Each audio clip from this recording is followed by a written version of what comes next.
Alright, so this is a new video that I'm making about climate change, allegories to understand climate change. I was talking to some people lately advocating for solar, and I remember from some Paul Wheaton books the chapter about environmentalist versus environmentalist, and there are some good points that recently the solar developments where I'm at here in Maine, they're not necessarily the greenest, rather they're a cash grab. So that got me thinking about solar panels, about how the solar farms around here are effectively worse than doing nothing because they're cutting down trees to build solar farms. And it's like that goes against, that's worse than doing nothing or does nothing for the environment. Because the whole reason why we plant trees and build solar panels is the same: to take the carbon out of the atmosphere that is contributing to climate change. So why do we want to get this carbon out of the atmosphere? A lot of people may say, why? The effects of climate change won't happen in my lifetime, they say. It's going to happen in somebody's lifetime, eventually.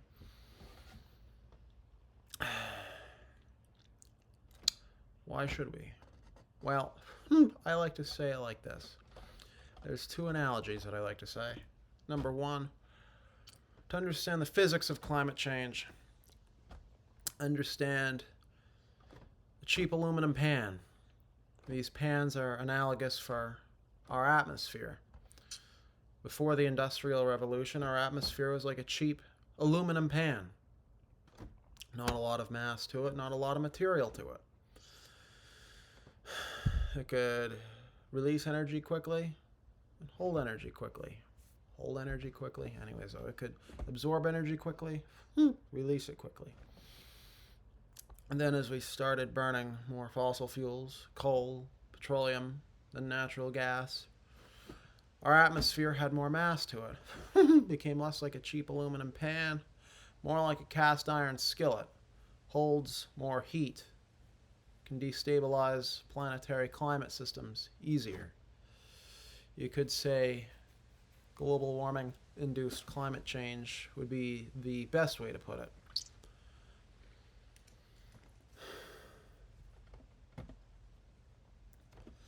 And of course, the planet is eventually going to come around and swing that metaphorical cast iron skillet in humanity's collective head, because our collective head has surpassed our ability to comprehend the damages that we do to our environment, our ability to manipulate our environment, geological, biological, the biosphere, the life sphere of the earth, our human environment, be it the built environment that we've built, our social environment, our culture, the stories we tell ourselves that form religion, culture, politics, etc.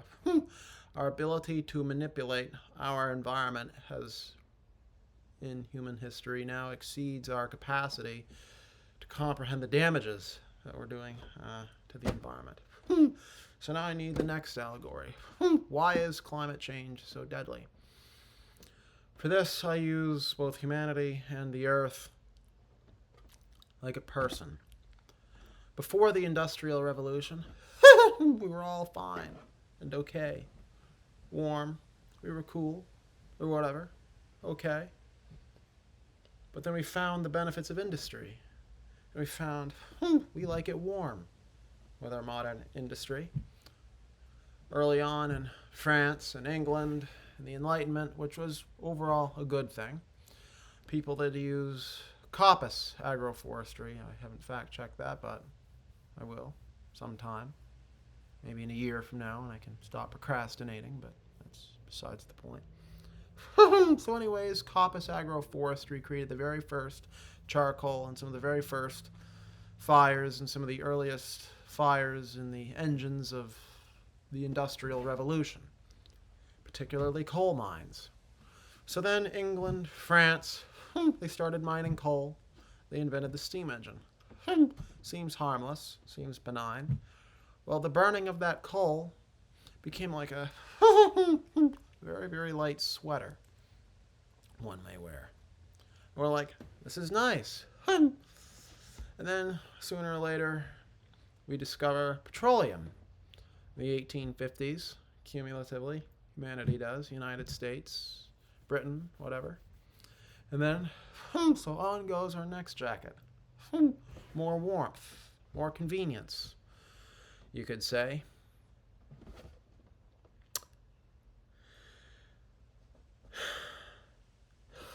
It enables new possibilities, more pockets with which to store stuff, more protection from the elements. Sooner, more countries adopt it. So you have England, United Kingdom, United States, France, and their empires, so to speak. And then over time, Germany begin its industrialization. Later, Russia, then East Asia, have their industrialization. There's my Tourette syndrome coming out. But anyways, though, so then more coats go on to humanity. And then what ends up happening? Eventually, the oceans, eventually the jackets start to warm up, that the body temperature finally starts to come up. This is the ocean warming. The ocean warming. The ocean gets saturated. Well, fast forward, massive carbon emissions later, and now people who said, like, it's not going to happen in my lifetime, what's the harm? People they neglected in our modern hubris, the Native Americans, thinking 7 generations ahead. In my own family, my eldest cousin, when he was, I think, less than a year old, there was a very, very brief window of about a year, maybe a year and a half. 5 generations of my family were alive. My grandmother, her mother, and her grandmother. And again, my grandmother, her eldest daughter, and her firstborn son. Why did I use that analogy again? Oh, yeah. That's only 5 generations. My grandmother, Cora Nelson, from Bridgewater, Maine. And depending on what my cousins do, we may soon see the 7th generation of that. My grandmother, Cora Nelson, she could not have foreseen 7 generations ahead. And without life extension technology, I can't even perceive 7 generations ahead of my posterity. But now from the Industrial Revolution, in terms of the chain of overlap of living memory, we are now 7 generations ahead. We are now 7 generations ahead. And now, just like when someone puts on too many jackets, what happens? We get hot. We may get heat sickness. Now, Earth's heat sickness is finally setting in. Climate scientists are warning the AMOC, the North Atlantic Current, starting to slow down. But the Greenland ice sheet is melting, you may ask. Yes, it is. Like I said, planetary warming. But because the Arctic Ocean, the Arctic, is warming, the Greenland ice sheet is melting, dumping cool relative to the ocean, relative to the surrounding salt water, having more brackish to more fresh-ish water, is expected to be cooling down the North Atlantic. This could be the first domino in irreversible and inignorable climate change. I had a brief window of a few years where I denied climate change between being a child and parroting what people tell you and actually understanding it through and through. Well, that was a brief period. I definitely made some mistakes in that period of time. But I digress. Mainly in my voting. But anyways, though. So yeah. So where did I go? Actually, no. So now the North Atlantic Current. So now the Greenland ice sheet is melting. So what's going on now? Well, now this risks not enough warm air getting into Europe. Some people speculate a European ice age. Europe getting very, very cool. Well, what could be the chain reaction of that? Well, all the warm air that comes up into Europe from the Middle East and North Africa being pushed away by the cool Arctic air because of the warm waters from the Gulf of Mexico, the Caribbean, going up the North Atlantic current, not getting into Europe. So then all the cold, warm air that comes up from the Middle East and Africa doesn't get up there. So it stays south or goes up into Siberia. And then Siberian permafrost starts to melt. Methane emissions. I think methane is said to be like, 15 times more potent of a greenhouse gas than carbon dioxide. So then what ends up happening? In the Middle East, wet bulb temperature happens, where the human body is incapable of cooling itself down, even when sweating in the shade, doing nothing, just lying flat with a low heart rate, sweating bullets. If it's wet bulb temperature, the human body cannot cool itself down, being in the Middle East. Well, now, Europe and its long Christian story. Christianity is kind of, Europe turned away from Christianity to bureaucratic technocracy of the European Union, atheism, a return to traditional European paganism. This is neither good nor bad, just a byproduct of cultural selection pressure, so to speak. Europe fought crusades, some may say in aggression against Islam. Others would say in response to Islamic aggression. I'm not going to form an opinion about that either way. But if the Middle East gets to wet bulb temperature, what happens? Where are the majority Muslim Islamic Middle East going to go? Generally to Europe. Maybe to Siberia. Maybe not. Europe is more open, more developed, more resources. At a time when Europe is becoming ideologically unstable. Not sure what its identity is. And then you have massive refugee waves who may be majority Islamic.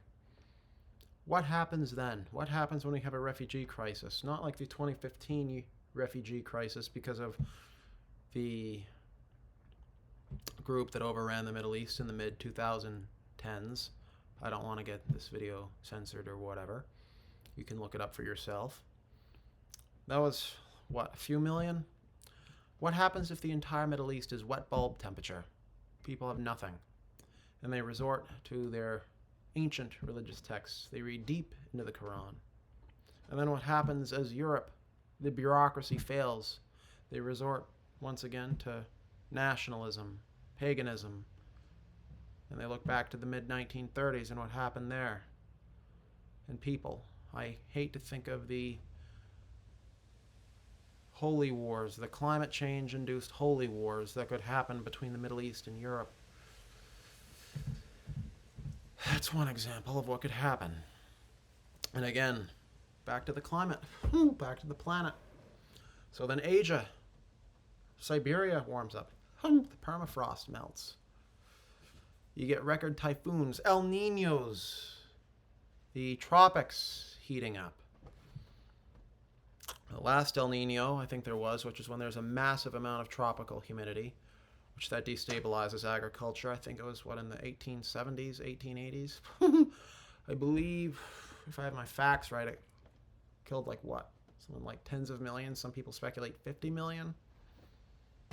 I don't know. I haven't looked up everything here. I'm going to just talking off the cuff here, talking from the heart. My worries, my fears for the future. It was believed to have killed 50 million people. Well, what happens when the Greenland ice sheet melts, gives Europe an ice age?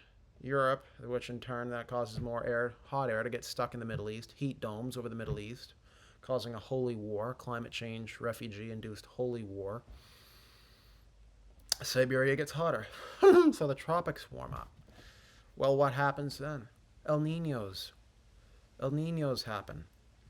Mass crop failures. And what happens then? Famines. I dread the day that we have famines that result in heat waves that kill thousands, El Ninos that have agricultural failure measurable in the billions of dollars, and in the lives lost because of the famine, easily millions, maybe tens of millions.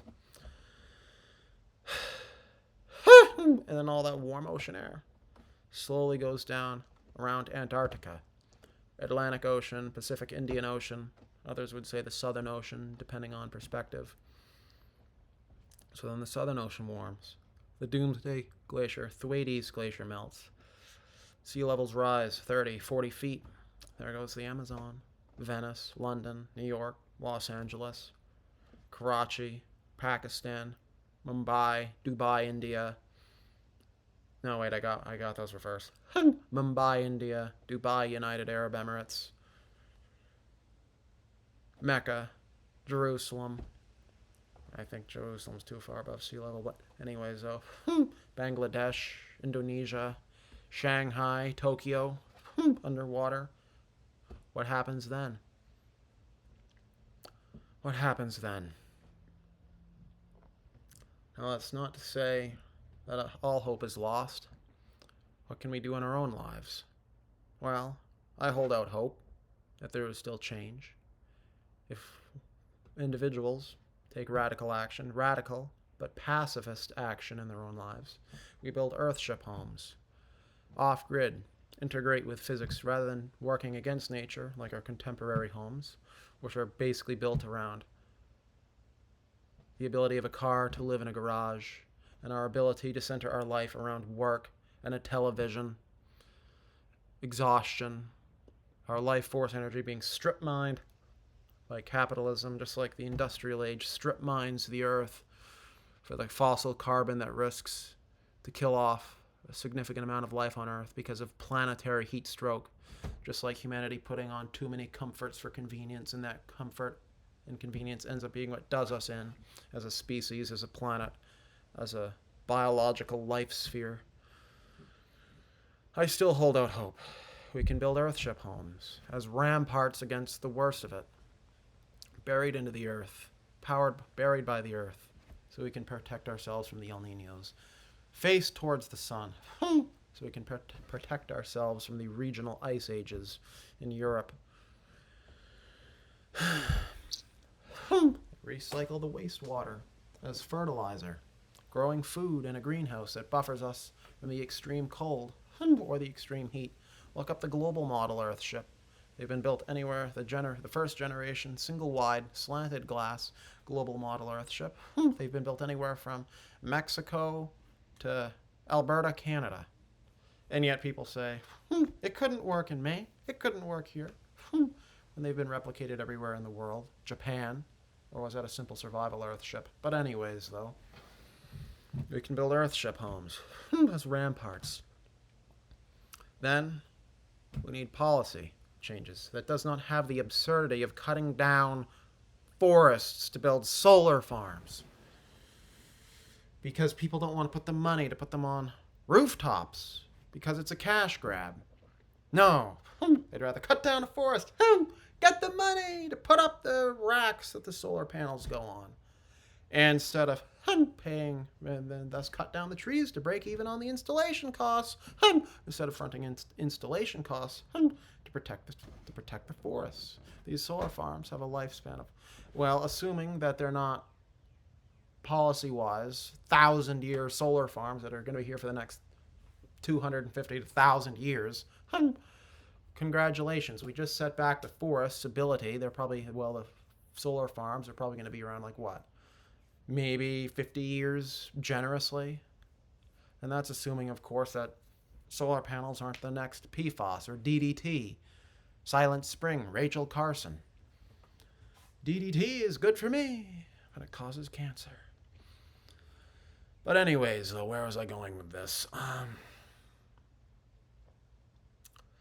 Yep, we build solar farms as a cash grab, setting back the forest's ability to get that climate change, that planetary heating carbon out of the atmosphere, releasing oxygen. But no. Instead, what we need is agriculture, agroforestry. Agroforestry. What is agroforestry? We need to help Brazilian farmers and African farmers stop cutting down the rainforests or the savanna in Africa. The savanna, the oak savanna that would have been the Midwest. Quote Mark Shepard, Restoration Agriculture, Real World Permaculture for Farmers. Or the book Silvopasture or Farm the Woods, both by, I think, Chelsea Green Publishing, I think. Yeah, I got them at the previous Common Ground Fair 2025. Still have yet to read them. Lack of focus. That's cost me a decade of my life when I now have circled back to my original dream. Build earthships in New Mexico while also pursuing music on the side. Inspired by Michael Jackson and broader inspiration since I was 14. I'm 28, 12 years behind. But I digress. So we can invest in agriculture. We can plant trees on pasture. Fruit trees. We collect the fruit. The fruit that's on the pasture becomes cattle feed. The trees provide shade. So then the grass, when combined with swales, whether they be on contour or keyline, and that's a discussion for a different video, a different year, maybe, I don't know. Was it P.A. Yeomans that invented keyline design? I don't remember. But anyways, though, build little farm ponds. We can build farm ponds. And then what ends up happening? So then we plant trees that provide extra feed and could maybe even phase out the livestock altogether. Maybe we could go vegan. I wish we could convince ourselves to eat food that didn't suffer. Food that's lobsters, clams that are boiled alive, animals that scream and cry as they... Just listen to KRS-One Beef or the song Why Oh Why Must We Eat the Animals, along with Michael Jackson, Earth Song, and Heal the World after this video. But I digress. We can invest in other forests. Forests are actually the least, as good as they are, and believe me, we need to be planting more forests. We need more street trees. We need more forests. We need more rocket mass heaters to help people not cut down the forests. Rocket mass heaters. Look up Paul Wheaton. They use 50% to 10 times less wood than a conventional wood stove. But don't believe the crazy guy on the internet. Don't believe your lying eyes. Look up the videos for yourself. I got playlists on my YouTube channel about it, but no, don't believe your lying eyes.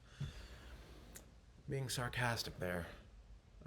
Wait. Okay, now I'm just stumbling over my own thoughts. But anyways, though, we can use rocket mass heaters, earthships, forestry techniques, better forestry techniques.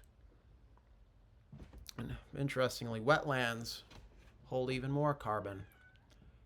We can have peat bogs hold even more carbon than forests. We can have swamps, wetland agroforestry. Maybe bring back the Great Black Swamp in Ohio, Indiana, and Illinois. How much carbon could be stored through that? We can release beavers. Maybe create wetland beaver agroforestry. I don't know.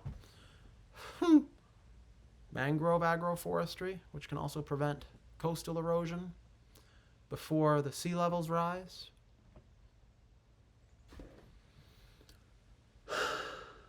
We can have oceanic aquaculture, because I think kelp forests store even more carbon, or what is it? They produce even more peat bogs, and the kelp dies, gets washed out to sea. Plankton eat it. And then plankton eat it. Or what is it? The fish eat it, the plankton eat it. They produce oxygen, or what is it? The plankton eat it, then the plankton are eaten by fish, all the way up to sharks or sperm whales that produce their fecal, that then become the food for the algae that produce oxygen.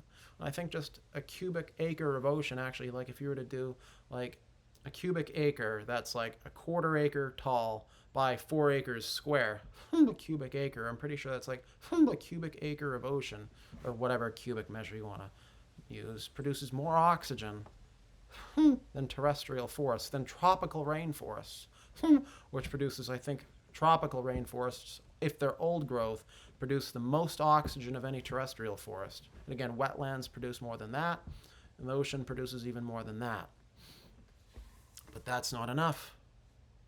Where are the policy planners to prevent the melting of the Thwaites Glacier in Antarctica or the melting of the Greenland ice sheet would at no economic return, just in the interest of the planetary human good of both the Earth and humanity. Again, Earth care and people care will have fair share of resources to build a massive solar farm, to make a refrigerator plant that could hopefully stop the melting of the glaciers, assuming that's possible. Where are the super heavy lift, or I should say, the carbon neutral super heavy lift rockets that get their fuel not from natural gas, straight off the well, straight off the gas field, but have massive solar farms, massive wind farms, maybe responsibly built meltdown resistant or meltdown proof nuclear reactors that can suck carbon out of the atmosphere to produce the rocket fuel, so at least they're neutral. Or better yet, space planes that would use even less. Hashtag, Terran Space Academy. Something like the Rockwell Star Raker Jimmy Carter proposed, or I think it was under the Carter administration with the original oil crisis. Again, Middle East. I think it was in response to the Yom Kippur War, the OPEC, I think the majority Islamic nations, or I think it was the Islamic nation, member state nations of OPEC. I'm getting some of the facts technically mixed up here, I think, but basically I think it was the majority of Middle Eastern nations basically said, we're not going to sell oil to countries that support Israel. So that's what happens. They shut it down. Oil crisis of the 1970s. You know what someone comes up with? I think it was it North American Aviation or was it Rockwell? One of them came up with the idea for the Star Raker space plane, bigger than think about the same square surface area as a football field. Hydrogen and oxygen rocket plane. Build geosynchronous solar panels, which would hang in the sky at the same point in the sky above the United States, stars at night, constantly beaming free solar panel. I believe the United States could have had a majority of its energy from solar, or was it 10%? I can't remember, from solar by the middle of the 21st century. And then could these solar panels, in order to avoid a future like Snowpiercer where climate change gets bad, so they spray stuff in the atmosphere to cool down, new ice age. So then what ends up happening? Could these solar panels, these massive solar farms, could they double space-based solar? Could they be tropical, equatorial, on a equatorial orbit? and the higher ones, so they could act as shades or mirrors, sort of. And the purpose of that being to the equatorial ones, they could pop in and out, almost like origami, almost like origami type shapes, popping in and out, to also help shade, to help cool the oceans just enough to prevent El Niños that could kill hundreds of millions of people. Or at the very least, help provide some shade to the coral reefs to prevent coral die-offs. But no, we can't. But no, people can't be mobilized to do it for the greater good. They have to do it for the bottom line. The almighty dollar. All currencies collapse. All currency that isn't debt-free metal collapses. All the survival of all currencies, on an infinite timeline, the survival rate goes to zero. For currencies, individuals, human beings, nations, goes to zero. But no, we have to sacrifice our future for the almighty dollar, which is not even certain if that's going to last, at least in its current Federal Reserve form, which that itself is a chain of financial slavery. That could be a whole nother video I've been brainstorming for over a year, ruminating about, but I digress. And then the higher geosynchronous solar panels, could they act as mirrors? So when Europe goes into its little dark age, its little ice age, provide just enough sunlight to blunt the worst of Arctic blasts. Could this be our future? But no, we're probably not. People are too short-sighted, and those that are willing to look are going to be too demotivated by fear. Most people have probably clicked off this video by now and are going to be scared by the negatives as opposed to realizing that, and quote Bill Mollison and Jeff Lawton here, while our problems remain increasingly complex, the solutions remain embarrassingly simple. Most of our problems can be solved with a permaculture garden. And earthships. And some Michael Jackson music to provide hope along, then other hopeful music along the way. KRS-One, some vegan reggae music, and makers spaces so we can begin building backyard prototypes of some of this technology. But no one's going to listen. But just because the climate is going to doom doesn't mean your life has to. Who's going to build the climate monasteries, the climate colonies to ride out the worst of it? And all I can hope is that we can develop climate-resilient agriculture to blunt the worst aspects of climate change. And I hope we can develop peaceful dialogue between faiths so we can learn to finally peacefully coexist with awareness and tolerance or even acceptance of each other's culture rather than exchanging prejudice or some people having desire for worse, crusade, jihad, or even just secular water wars, resource wars between nations, India, Pakistan, getting into a nuclear exchange over the glaciers of Kashmir and Jammu, nuclear war between India and China over the, I forget the river that comes off the Tibetan plateau right now, but yeah, I can put a map in right here. All I can say is this: Google Earthships, Google Andrew Millison, listen to some Michael Jackson music to feel good, find some other music, look up Makers Spaces, look up, what's the name of that other YouTube channel? Or was it Open Source Ecology? These are the things that give me hope. Oh yeah, and about the debt-free money, check out goldback.com, ChrisDwayneSilverShieldCoins.com. And by the way, if I can get some affiliate links on this video, I hope I can do that as well so I can make a little bit of money off of this, but I digress.